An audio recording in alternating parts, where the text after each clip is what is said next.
I know actions have consequence, and the consequence I've been facing is not something that I expected I will face.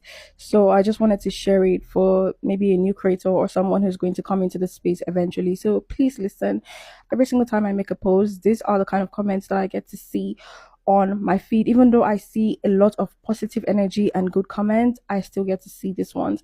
And I feel like majority of these people think that, oh, I went salt free, I've never dealt with any, repercussions, and that's why I'm making this video.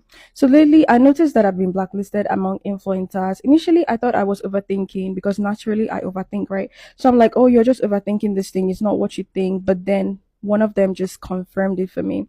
So 2 weeks ago or last week, an influencer reached out to me and said she wanted to work with me. And then she said, oh, we'll need to shoot videos and everything. She needs a digital camera and she's going to get it from her team. 2 days later, I didn't hear from her. So I had to text her first, like, what's up? You've not told me the feedback. She said her team said it's not going to be good for her image, for her brand. Yeah, that was what she said. But in my head, I'm like, what brand? Do you mean like brand image? Like, she just said, no, they just said for her brand. I said, okay, and I left it. However, lately, I've been in a lot of public and private spaces with these influencers as well.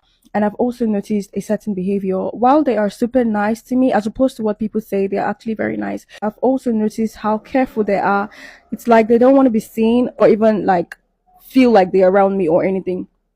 That's how I felt like, oh, these people, it's obvious, like, you understand? It's like when I'm creating content and I'm around them, they don't even want my fingernails to show. I went to a private space with other influencers and even invited me to sit with them at a table. However, when they started creating content, after the talk and all, when they started creating content, I noticed how careful they were.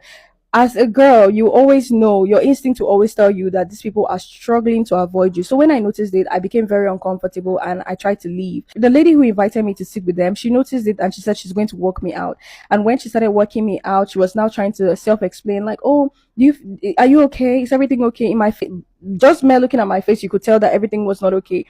And then she just started saying, oh, it's not that we don't want to involve you in our content and all. She started saying, you don't really know which content will go viral. So I asked her, why are you so worried that creating content with me will go viral? Like, why are you worried about me being seen or going viral with you?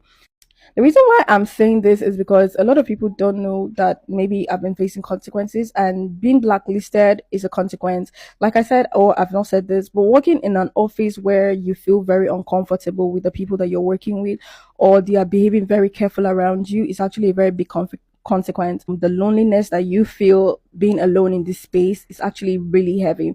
And the reason why I'm making this video is not to bash any influencer or content creator that I've met recently, both in private and public space. It's just to say that if you know that I'm going to be a stain on your brand reputation, there's no need for you to try to be super nice to me. And also to the people that are always bashing me whenever I make a post about my personal life and I never talk about what I used to talk about, you should understand that it's because of security reason. I was one step away from being mobbed in public. Even the people in my corner, that were the ones who said, oh, you need to stop this, we'll take it from here because you live in this place and it's actually really dangerous for you. And that's why I stopped it and decided to go back to my normal life.